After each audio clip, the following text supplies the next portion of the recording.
Nada, bienvenidos a todos, una tarde más aquí de formación. La verdad que hoy hay que agradecer primero a Ana Paré por su tiempo, su presentación que nos va a hacer hoy, al Laboratorio Optim, que también nos ha facilitado pues todo el poder hacer esta formación. No es presencial, es online, pero así llegamos también a muchísima gente. Entonces, Ana, encantados, ella es farmacéutica, licenciada en farmacia, sí que tiene consulta propia, que podéis seguirla en redes NutreSalud, que ahí está activa también, y bueno, profesora de wok y de cocina. Muy interesante, la verdad. Así que todo súper práctico y muy didáctico. Entonces, nada, hoy nos va a hablar de algo que está muy de moda, por desgracia, últimamente, pero que es imprescindible tener un sistema inmunológico bastante potente y bastante fuerte para poder afrontar todo lo que nos viene. Así que encantados de escucharte, Ana, cuando quieras. Bien, Bienvenida. Pues, gracias a Farmacia Coliseum y al Laboratorio Optim por el interés en organizar esta formación y gracias a las nuevas tecnologías, ¿no?, que podemos llegar así pues a muchísima más gente. No se puede hacer presencial, pero también hay la otra parte buena, que podemos llegar a muchísima más gente.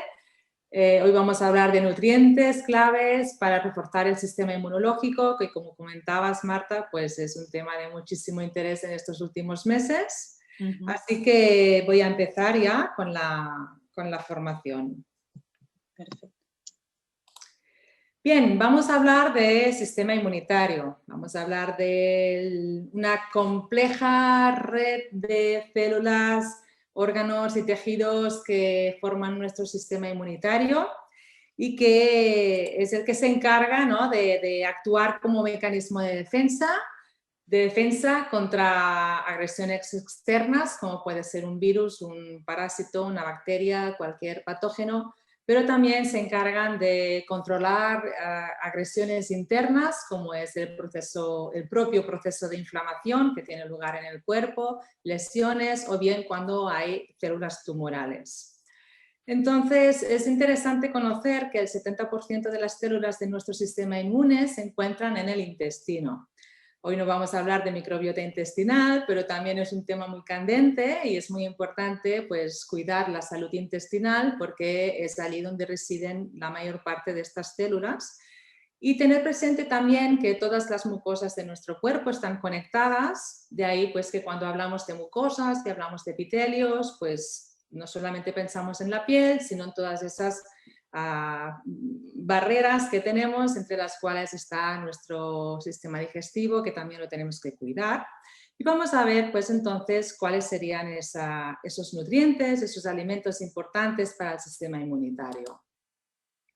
Hay un concepto que es el concepto de inmunonutrición, que relaciona la importancia de la alimentación y la nutrición con la salud, en este caso pues con el sistema inmunitario, ¿no? Sabemos, tenemos muy asumido que una buena alimentación es necesaria para tener un buen estado de salud y que la alimentación pues tiene su papel importante en la prevención de enfermedades cardiovasculares, enfermedades pueden ser inflamatorias, enfermedades como pueden ser las enfermedades mentales también, pero precisamente este año se ha puesto mucho el foco en el tema del sistema inmunitario. ¿Por qué? Pues porque la alimentación también es necesaria, una buena nutrición es necesaria para el mantenimiento de esas barreras que os comentaba, que incluyen la piel y todas las mucosas de nuestro cuerpo. Hablamos también ahí de mucosas como puede ser la mucosa que reviste el epitelio pulmonar.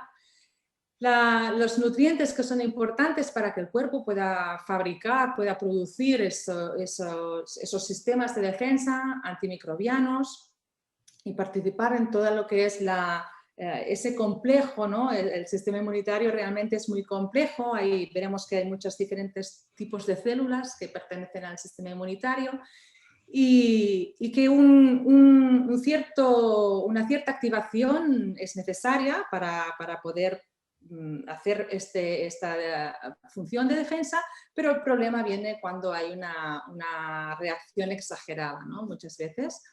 Y entonces lo que se ha visto últimamente, como se ha publicado muchísimo sobre diferentes tipos de nutrientes que tienen relación con el sistema inmunitario, se ha visto que cuando hay déficit de ciertos micronutrientes, pues hay mayor riesgo o mayor susceptibilidad a padecer enfermedades infecciosas.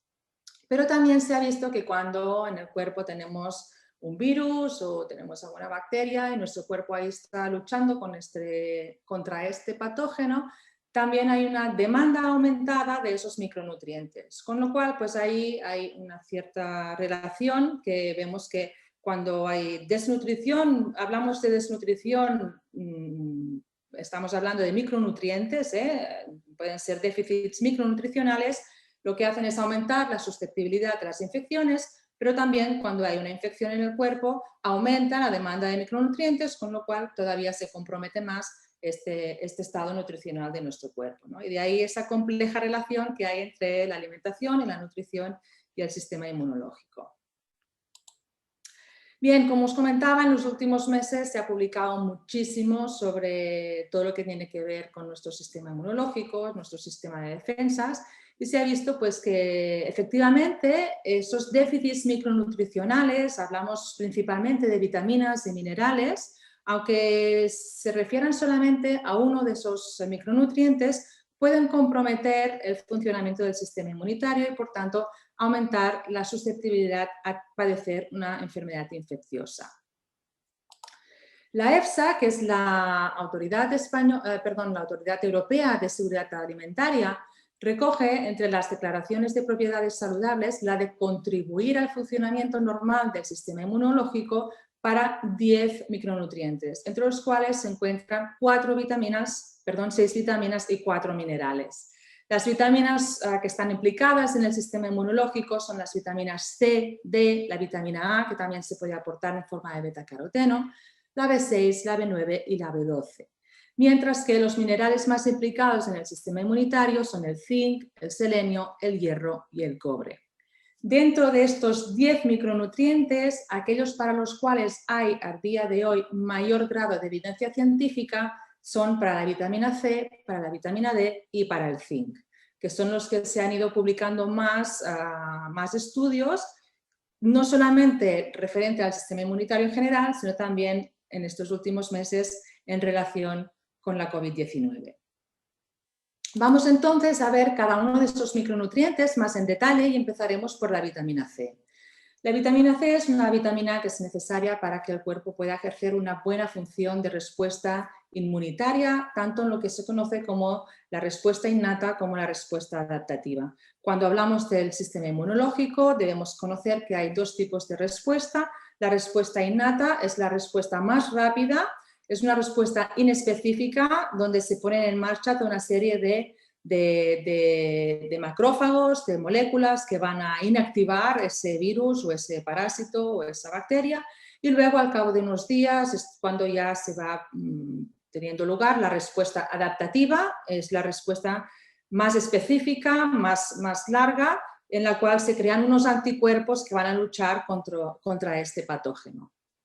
La vitamina C es necesaria para los dos tipos de respuesta porque participa pues, favoreciendo la mayor producción tanto de esos leucocitos, monocitos, macrófagos, como también para que haya una buena maduración de los linfocitos T y B.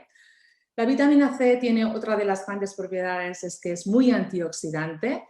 Es una gran vitamina antioxidante. De hecho, pues si preguntáramos así en general, estuviéramos en una sala ahora y os preguntara por una vitamina antioxidante, seguramente que muchos de vosotros pensaríais en la vitamina C.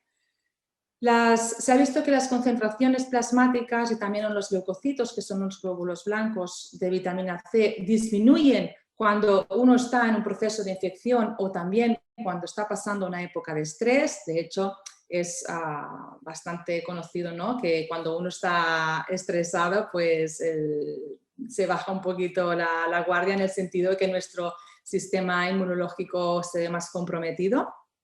Y se ha visto también que cuando se administra en forma de suplemento, la vitamina C tiene la capacidad de poder reducir la incidencia y la severidad del resfriado común, especialmente en personas que realizan ejercicio físico. ¿Y por qué? Pues porque el hecho de realizar ejercicio físico de alta intensidad supone un estrés por el cuerpo, hay una gran producción de radicales libres y entonces esas vitaminas antioxidantes es cuando ejercen más su papel como como para neutralizar esta gran producción de radicales libres y poder neutralizar el estrés oxidativo, y es cuando estamos más susceptibles de padecer un resfriado o algún tipo de infección, ¿no? Pues el hecho de tomar la suplementación con vitamina C se ha comprobado que puede reducir la incidencia y también la severidad del resfriado común. Y también hay algunas publicaciones sobre la incidencia de neumonía, se ha visto que también se puede reducir cuando se toman suplementos de vitamina C. Más concretamente, en lo que tiene que ver pues, con una respuesta más enfocada a neutralizar el SARS-CoV-2, que es el coronavirus que provoca la COVID-19, se ha visto que el tratamiento con vitamina C puede reducir la producción de unas células que se llaman interleuquina 6, necesarias para poder ejercer esta función de defensa, pero que también se han visto que están muy involucradas en procesos de inflamación, de hipertensión pulmonar, de fibrosis pulmonar, que está relacionada con este síndrome de distrés respiratorio que acompaña al proceso de la COVID-19. De ahí pues que se empieza a presentar esa vitamina C como un posible tratamiento o una posible vitamina para la profilaxis, y se ha visto pues que efectivamente la vitamina C tomada en forma de suplemento puede ser útil tanto para la profilaxis. En dosis vemos que no es necesario tomar dosis muy altas, sino que en dosis de 500 miligramos al día pues ya es efectiva como profilaxis, pero que también se han hecho estudios más a nivel hospitalario en personas que ya están en tratamiento con hidroxicloroquina o acitromicina, y se ha visto que la vitamina C puede tener un papel como coadyuvante pues con este tipo de medicación, y también tiene un papel coadyuvante con otros micronutrientes como puede ser la vitamina D y el zinc. De manera pues que es interesante tener en cuenta que tanto puede ser útil como prevenir como para tratar.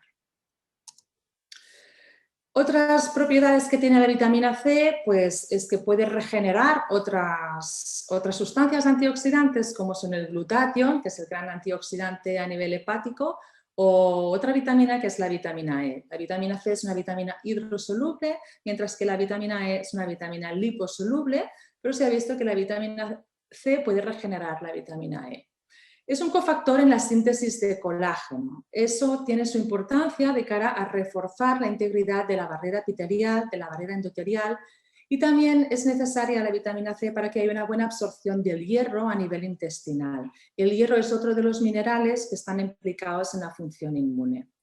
¿Cuáles son aquellos alimentos que más cantidad de vitamina C contienen? Pues sobre todo la vitamina C la encontramos en frutas como son los cítricos que ahora es época aquí en España, las naranjas, mandarinas, pero también en el pomelo, en la lima, en el limón, en las fresas, papaya, kiwi, mango, las grosellas, todo lo que son frutos rojos también, la guayaba, que es una fruta tropical, pero el alimento que más cantidad de vitamina C contiene es el pimiento, especialmente el pimiento rojo. Tiene más cantidad de vitamina C que la naranja o el kiwi, que son las típicas frutas que pensamos cuando pensamos en la vitamina C.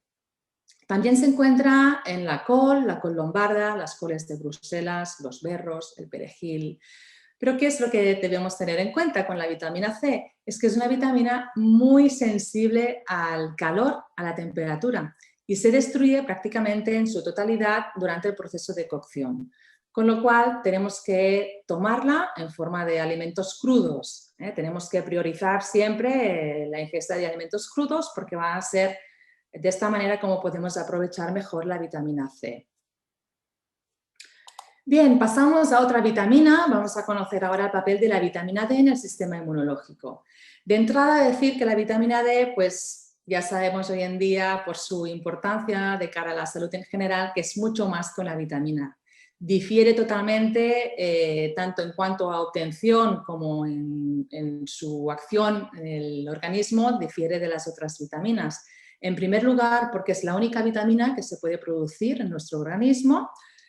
Y en segundo lugar, porque tiene actividad no solamente como vitamina, sino también como hormona y participa en la transcripción genética de un gran número de genes y está implicada en muchísimas funciones en nuestro organismo. Esta síntesis endógena se ha visto que es gracias a la radiación solar, Si os fijáis en esta imagen que tenéis a la derecha de la diapositiva, vemos que nosotros cuando nos toca la radiación solar, sobre todo los que son los rayos ultravioleta de tipo B, podemos fabricar la vitamina D en nuestra piel gracias a un precursor que es el 7-dehidrocolesterol. O también podemos obtener la vitamina D a través de la alimentación. Se encuentra en forma de vitamina D3 en alimentos de origen animal. Veremos luego a continuación cuáles son estos alimentos que son fuente de vitamina D. Y también se encuentra en forma de vitamina D2, en este caso en alimentos vegetales, como sería, por ejemplo, las setas. Tanto la vitamina D que fabricamos en la piel como la que obtenemos a través de la alimentación no son todavía en su forma activa, sino que tienen que pasar por el hígado, donde sufren una primera transformación, que es una hidroxilación hepática, y luego se necesita todavía una segunda hidroxilación a nivel de riñón para convertirse ya en la forma activa de vitamina D. Bien, la vitamina D es importante para el metabolismo del calcio, también es importante para que haya un buen mantenimiento de la densidad mineral ósea, pero sabemos hoy en día que la vitamina D es una gran inmunomoduladora, tiene actividad como antiinflamatoria, que reduce el riesgo de cáncer, algunos cánceres como son el cáncer de colon, el cáncer de mama y el de próstata, mejora el control de la diabetes, disminuye el riesgo de infecciones y es muy importante de cara a las enfermedades autoinmunes. Vamos a conocer un poquito mejor el papel de la vitamina D en el sistema inmunológico. Vemos que también puede actuar favoreciendo la respuesta innata como la respuesta adaptativa, y decimos que tiene esa actividad inmunomoduladora porque evita que haya una gran sobreproducción de marcadores proinflamatorios. O sea que lo que hace la vitamina D precisamente es regular, ¿no? Dejar que el sistema inmunológico pueda actuar, pero al mismo tiempo impedir que haya una sobreproducción de marcadores de citoquinas, que aquí tenemos marcado en rojo, como la citoquina, la interleuquina 6, la interleuquina 12, el factor de necrosis tumoral alfa, que son proinflamatorios, y cuando están en exceso es cuando se habla de esa reacción exagerada o la tormenta de citoquinas proinflamatorias que igual habéis escuchado pues, cuando se habla de la COVID-19. Es importante también la vitamina D porque favorece que haya una buena función de barrera a nivel del intestino. Y como os comentaba antes, pues la mayoría de estas células del sistema inmunológico se encuentran en el intestino, con lo cual es interesante también pues, de cara a la salud intestinal, no solamente pensando en las infecciones de las vías respiratorias, ¿no? Que es lo que más tenemos en la mente en estos momentos, sino también a nivel de intestino. Y en cuanto a la maduración de los linfocitos, pues vemos precisamente estos diferentes tipos de linfocitos que veis más en la parte derecha de la imagen, pues como tiene esa función de regular, ¿no? Lo que hace es impedir que haya una respuesta muy alta de la respuesta TH1 y favorece la respuesta TH2, y lo hace a través de los linfocitos T reguladores, que son los que se encargan de modular precisamente esta respuesta inflamatoria. Bien, tiene un gran papel también como antiinflamatoria porque actúa directamente sobre un factor conocido como factor nuclear kappa B, que es el que diríamos es como el director de orquesta de toda una cascada de reacciones proinflamatorias. Entonces, lo que hace la vitamina D es inhibir la transcripción del factor nuclear kappa B y, por tanto, impedir que haya esa gran síntesis de citoquinas y marcadores proinflamatorios. Bien, ya relacionando más la vitamina D con las enfermedades respiratorias, pues partiendo de estudios un poquito más antiguos, vemos que ya se conocía esa relación que hay entre la enfermedad y la incidencia, entre la vitamina D y la incidencia de enfermedades respiratorias. En los meses de verano, veis en esta imagen que las imágenes siempre comunican mucho más que las palabras, en las columnas pintadas en color gris clarito, vemos como en los meses de verano aumentan los niveles de vitamina D en el cuerpo. Y en cambio en los meses de invierno esa vitamina D baja muchísimo. Y precisamente si nos fijamos en la incidencia de infecciones respiratorias vemos que la relación es inversa, es decir, cuando tenemos mayor cantidad de vitamina D circulando en el cuerpo, hay menos resfriados, menos gripes, menos bronquitis, menos infecciones respiratorias, y en cambio los meses que tenemos la vitamina D más baja es cuando aumenta la incidencia de infecciones respiratorias. La vitamina D en suplemento es efectiva para reducir el riesgo de infecciones respiratorias agudas, es efectiva para reducir el riesgo de gripe, de resfriado, de bronquitis y de neumonía. Y los estudios publicados muestran que es más efectiva la vitamina D3 que la vitamina D2, porque tiene mayor afinidad al transportador, que es el transportador de la vitamina D en el cuerpo, y tiene más afinidad también en el receptor de la vitamina D. Pensad que hay muchísimos tejidos en nuestro cuerpo que tienen receptores para la vitamina D, y se ha visto que todas las células del sistema inmunológico tienen receptores para la vitamina D y también tienen el enzima que se encuentra, como antes os he explicado, en el riñón para convertir la vitamina D en su forma activa. Con lo cual esto ya nos hace pensar que tiene una función muy importante para el sistema inmunológico. Y así se ha corroborado en los estudios publicados. Ahí tenemos esta gráfica que puede resultar quizá un poco compleja porque hay muchísima información, pero nos fijamos solamente en el influenza, que es el virus de la gripe. Y vemos, por ejemplo, aquí tenemos en la barra horizontal la cantidad de vitamina D circulando en el suero y en la barra vertical pues la incidencia de diferentes tipos de enfermedades. Pues solamente en pasar de tener unos 20 nanogramos por mililitro a unos 30 nanogramos por mililitro baja la incidencia de gripe a más de la mitad, ¿vale? No solamente con la gripe, sino que se ha visto que también es muy importante pues, para disminuir la gravedad de las enfermedades pulmonares obstructivas crónicas y del asma.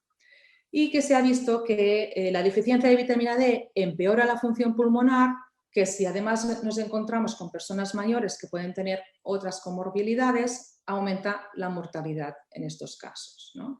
Así que vemos que un déficit está relacionado con una peor función inmunológica, pero cuando se suplementa está relacionado con una mejor respuesta y menos casos de gripes, resfriados, repito, bronquitis y neumonías. Bien, ¿y qué pasa con la COVID-19?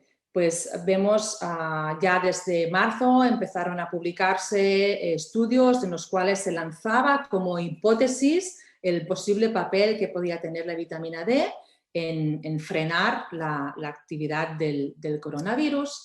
Y vemos, por ejemplo, en esta gráfica, he puesto esta gráfica de Estados Unidos. En Estados Unidos los estudios que se realizan siempre son con muestras muy, muy grandes de participantes. Como hay muchísimos más casos de infección por SARS-CoV-2 asociados a bajos niveles de vitamina D. Es decir, que tener unos bajos niveles de vitamina D predispone a tener la infección por SARS-CoV-2. Pero también en posteriores estudios que se han ido publicando, se ha visto que la deficiencia de vitamina D está relacionada con estancias hospitalarias más largas, con más ingresos en la unidad de cuidados intensivos, más necesidad de ventilación mecánica y mayor mortalidad. De ahí pues que han ido publicando, se han ido apareciendo estudios que se han ido haciendo, ya planteando una suplementación con vitamina D como coadyuvante del tratamiento que reciben los enfermos por COVID cuando entran en el hospital.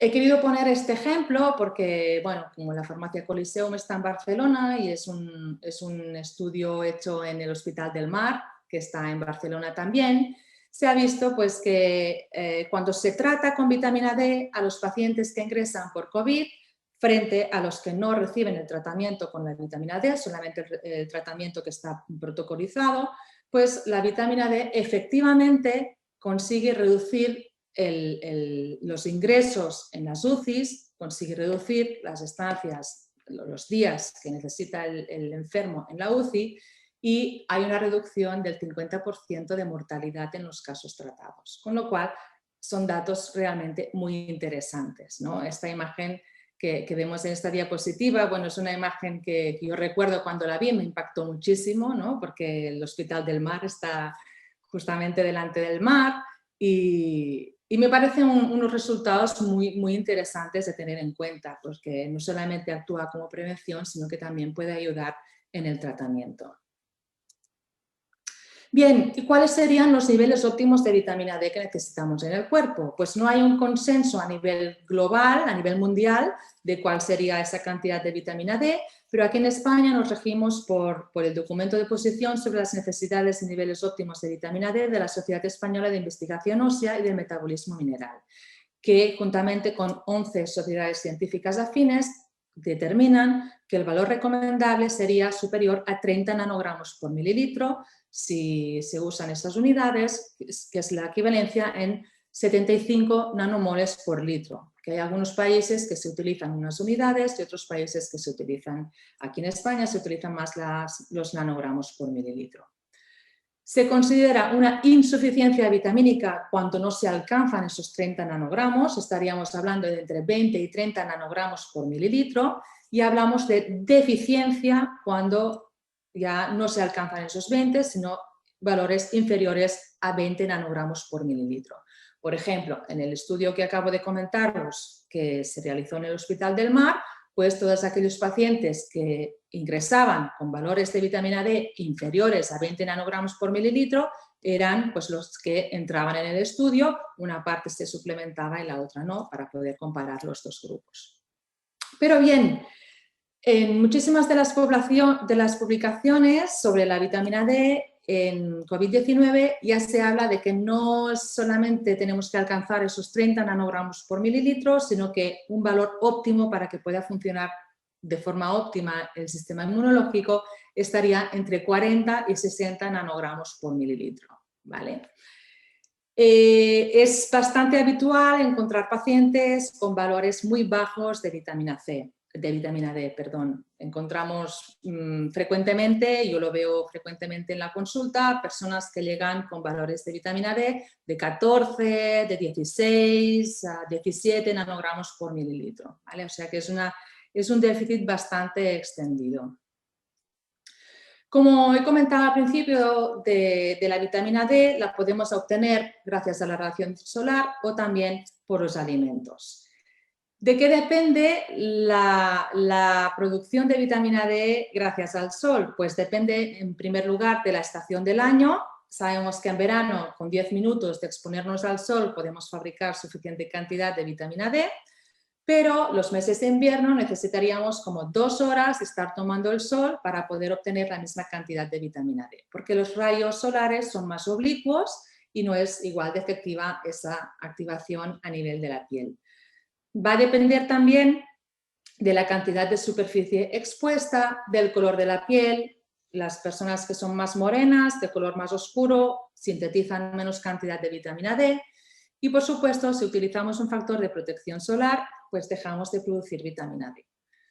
Lo cual no significa que no tengamos que utilizar factor de protección solar. Eso es muy importante para evitar otros problemas como puede ser un melanoma o un cáncer de piel, pero tener presente que tampoco vamos a sintetizar la vitamina D.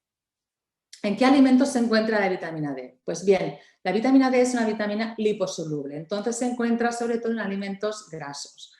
Donde más, en el pescado azul. El pescado graso, el pescado azul, como la anguila, el atún, el arenque, bonito, caballa, anchoas, el salmón salvaje, las sardinas, es donde más cantidad de vitamina D encontramos. También en la yema del huevo. Y en algunos países pues, se fortifican alimentos como la leche o los cereales. Es posible encontrar alimentos que están fortificados con vitamina D. Cuando hablamos de pescado azul, de pescado graso, vale la pena también comentar que el pescado azul, normalmente los que son más grandes y viven más años, pues acumulan también más metales pesados, acumulan más toxinas y más microplásticos en su cuerpo. Con lo cual, pues tampoco sería la mejor opción ir a buscar estos pescados para tener un buen aporte de vitamina D, sino que deberíamos favorecer más el pescado pequeño, como pueden ser las anchoas, los boquerones, la caballa, que son pescados más pequeños, y evitar pues, comer muy a menudo lo que sería el atún rojo, por ejemplo, que es uno de los peces que están más contaminados por metales pesados. En cuanto a la vitamina D2, la encontramos en las setas, siempre y cuando estas setas hayan recibido radiación ultravioleta. Y luego tenemos la suplementación, que también puede ser en forma de vitamina D3 o bien en forma de vitamina D2. Como he comentado al explicar la relación entre la vitamina D como protectora de las enfermedades infecciosas respiratorias, se ha visto que la vitamina D3 es más efectiva que la vitamina D2. Los suplementos de vitamina D3 pueden ser de fuente animal, es decir, en este caso vienen de la lanolina de las ovejas, puede ser una vitamina D3 sintética o puede ser también una vitamina D3 vegana, en este caso que se obtiene de un líquen, de una forma mucho más sostenible que las otras dos. Bien, vamos a cambiar de nutriente, vamos a conocer las propiedades del zinc en el sistema inmunológico. Hemos visto 2 vitaminas, ahora vamos a ver 2 minerales. El zinc es un mineral que actúa tanto en la inmunidad innata como en la inmunidad adquirida, esas 2 respuestas que os he explicado que tiene el cuerpo. Es un gran antioxidante, el zinc actúa a través de una enzima que se llama catalasa y de la superóxido dismutasa, y también lo que hace el zinc es favorecer la síntesis de glutatión. Tiene un interesante papel como antiinflamatorio, regulando la producción de citoquinas proinflamatorias y también de ese factor nuclear kappa B que os he comentado, que es el director de orquesta, ¿no? de la síntesis de marcadores proinflamatorios, y tiene una conocida actividad antiviral. Se ha descrito la actividad antiviral del zinc frente al virus del herpes simple, al virus de la inmunodeficiencia humana, al virus del resfriado, por supuesto, al virus de la gripe, al virus del papiloma humano, es decir, tiene una muy interesante actividad antiviral. Y también se ha visto que un déficit de zinc está relacionado con mayor riesgo de infecciones víricas, mayor duración de neumonías y mayor mortalidad. Cuando hablamos de niños pequeños, se ha visto que un déficit de zinc aumenta la incidencia de diarreas y también de resfriados. En situaciones de desnutrición, un déficit de zinc en niños pequeños aumenta la mortalidad. Y en nuestro entorno, el déficit de zinc pues, está más relacionado con las diarreas en niños pequeños y con resfriados en personas mayores, o neumonías ya tanto en adultos como en personas mayores. Bien, ahí vemos también esa comparación de 2 grupos, que uno de ellos ha recibido una suplementación con zinc frente a un grupo placebo que no ha recibido la suplementación con zinc. ¿Qué es lo que ocurre? Pues que hay una reducción muy importante del número de casos. Vemos en la primera de las flechas las infecciones respiratorias del tracto superior, pues el grupo tratado, la mitad del grupo sin tratar. El resfriado común o la gripe, en el resfriado común vemos una reducción más de la mitad, y en la gripe, por ejemplo, no hubo ningún caso de gripe en el grupo tratado, mientras sí los hubo en el grupo placebo. Así pues que cuando se suplementa con zinc, con el zinc se pueden utilizar diferentes tipos de suplementos. Concretamente, este estudio fue realizado con gluconato de zinc, reduce significativamente la incidencia de infecciones. ¿Qué ocurre con el SARS-CoV-2? Pues también hay muchísimas publicaciones con el zinc. Yo diría que la vitamina D y el zinc son los 2 grandes nutrientes sobre los cuales se está publicando continuamente en estos últimos meses. Lo que hace el zinc, por un lado, es impedir la entrada del virus en la célula y, en segundo lugar, disminuir la replicación viral, ¿vale? Este papel antivírico que tiene es, de un lado, porque impide la entrada del virus en la célula e impide que el ARN del virus pueda replicarse y, por tanto, pues, que se puedan formar muchísimos virus más, ¿no? Que puedan ir ya luego a infectar otros tejidos del organismo. Y como os comentaba, pues esa propiedad del virus como antiviral se ha reportado frente a diferentes tipos de virus. Bien, ¿En qué alimentos encontramos el zinc? Pues el zinc se encuentra en carnes, en huevos, en mariscos. De hecho, el alimento que mayor cantidad de zinc contiene son las ostras. Las ostras tienen muchísimo zinc, lo que no es un alimento muy habitual en nuestra alimentación. Y se encuentra también en alimentos vegetales, como pueden ser los cereales integrales, las legumbres, frutos secos, germen de trigo, pipas de calabaza, de girasol o de sésamo. Pero ¿qué ocurre en los alimentos vegetales que tienen fibra? En la fibra hay un componente que son los fitatos, que los fitatos hacen como unos complejos con el zinc, de manera que reducen muchísimo la absorción de zinc en el intestino. Hay que tenerlo en cuenta, sobre todo en personas vegetarianas o veganas, que el zinc es uno de esos micronutrientes que pueden estar en déficit en esas personas, ¿vale? Pero también, pues de cara al resto, veremos que no tenemos una buena ingesta de zinc en general, sino que vamos un poco justitos con el zinc. Bien.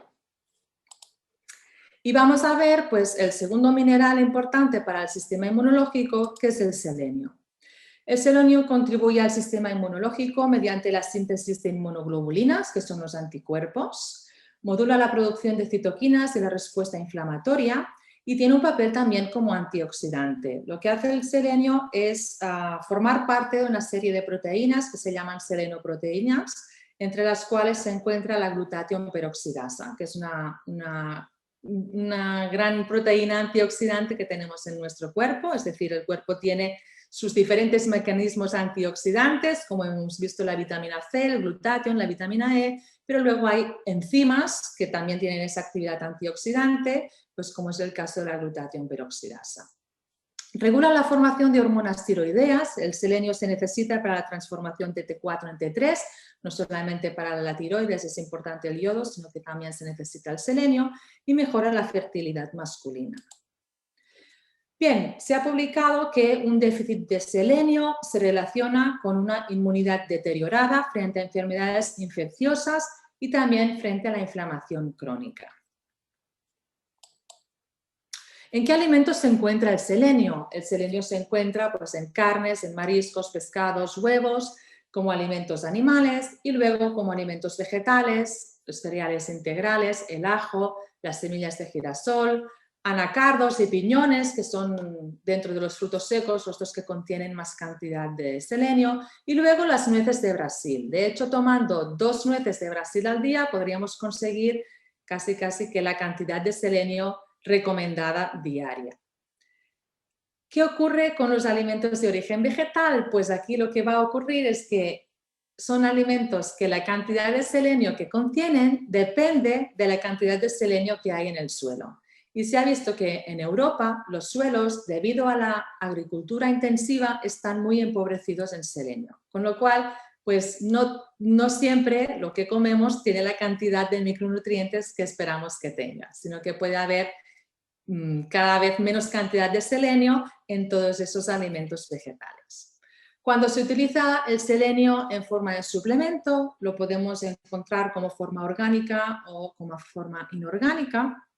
Se ha visto que es más efectiva las formas orgánicas, en este caso como sería la levadura de selenio. Bien, y ahora finalmente un nutriente bastante nuevo, que son los betaglucanos.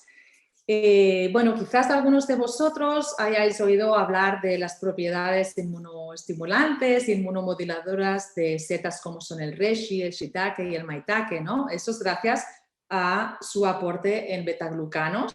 Pues los betaglucanos, ahora ya no hablamos ni de vitaminas ni de minerales, sino que es un tipo de fibra dietética que se encuentra en cereales como la avena y la cebada, en las algas, en las setas, en las levaduras. Y se ha visto que son pues, largas cadenas de polisacáridos, es como largas cadenas formadas por unidades de glucosa con diferentes tipos de enlaces. Tenemos enlaces de tipo beta 1,3, beta 1,4, beta 1,6 y que es muy importante la estructura química del betaglucano y el origen de este betaglucano para determinar la propiedad que tendrá en el organismo.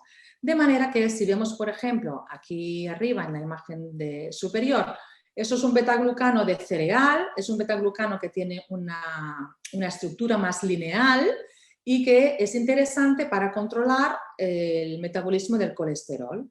Pero, por ejemplo, como vemos en la parte más inferior, esto es un betaglucano de levadura.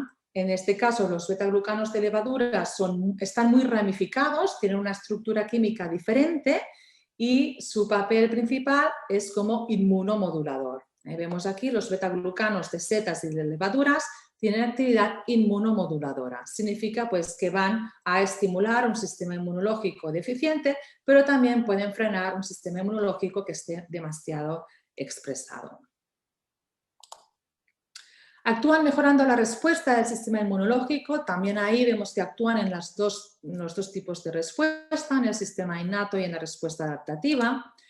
Y se han estudiado sobre todo, se ha visto que la propiedad que tienen los betaglucanos es aumentar la resistencia del organismo frente a virus, bacterias y parásitos, por un lado, pero también donde hay más evidencia a día de hoy publicada es a nivel de infecciones del tracto respiratorio y a nivel de alergias. O sea que es donde encontramos por el momento mayor evidencia científica de estudios publicados sobre las propiedades de los betaglucanos.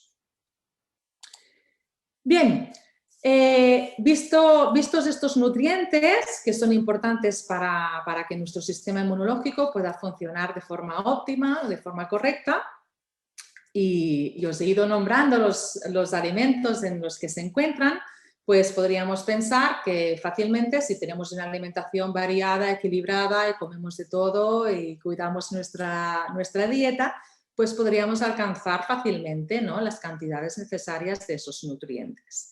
Sin embargo, pues tenemos datos del estudio ANIVES que se realizó en España sobre la ingesta de esos nutrientes, ya no teniendo en cuenta el 100%, sino respecto al 80% de las cantidades diarias recomendadas.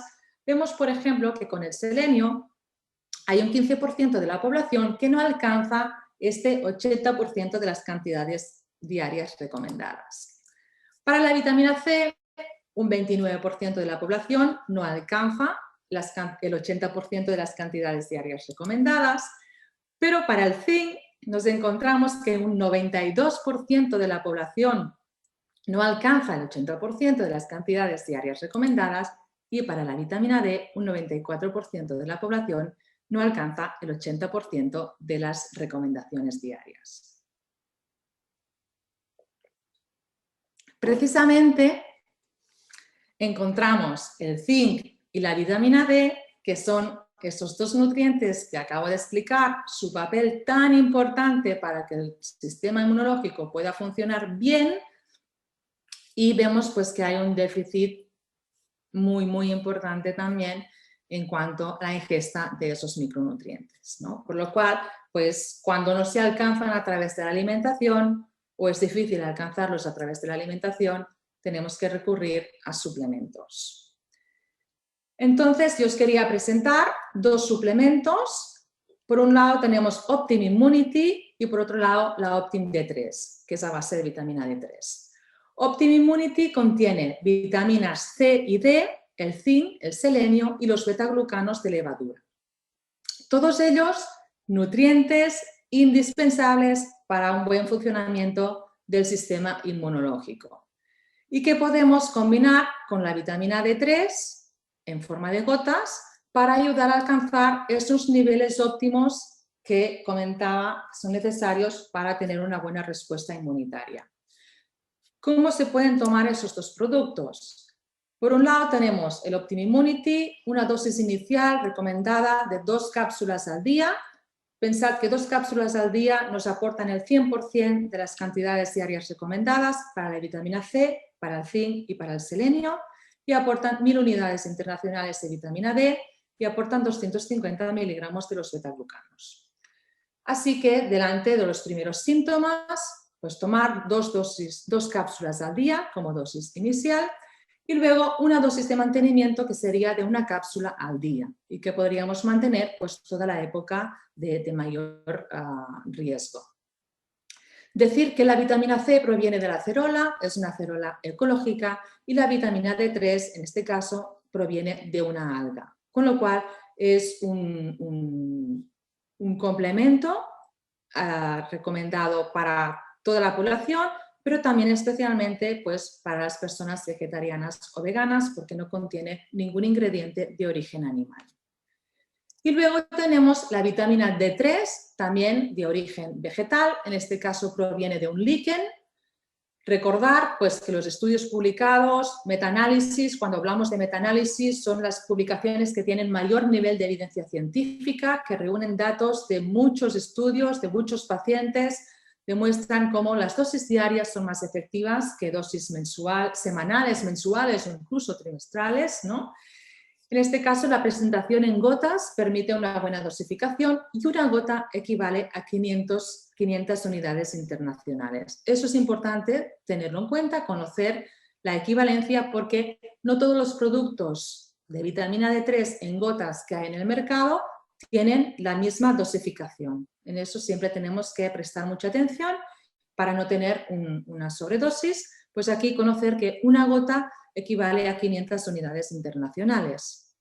Se utiliza como excipiente un aceite de coco para asegurar una buena biodisponibilidad.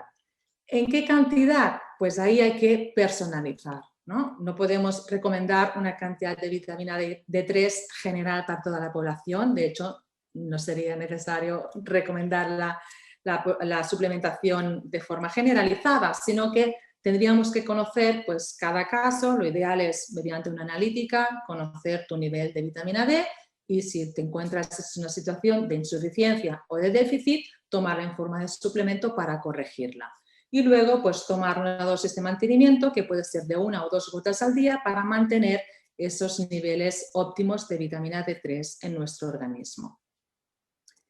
Bien, pues hasta aquí mi presentación. Muchas gracias por vuestra asistencia. Os dejo también aquí en los enlaces de las páginas web del Laboratorio Optim como productor de esos complementos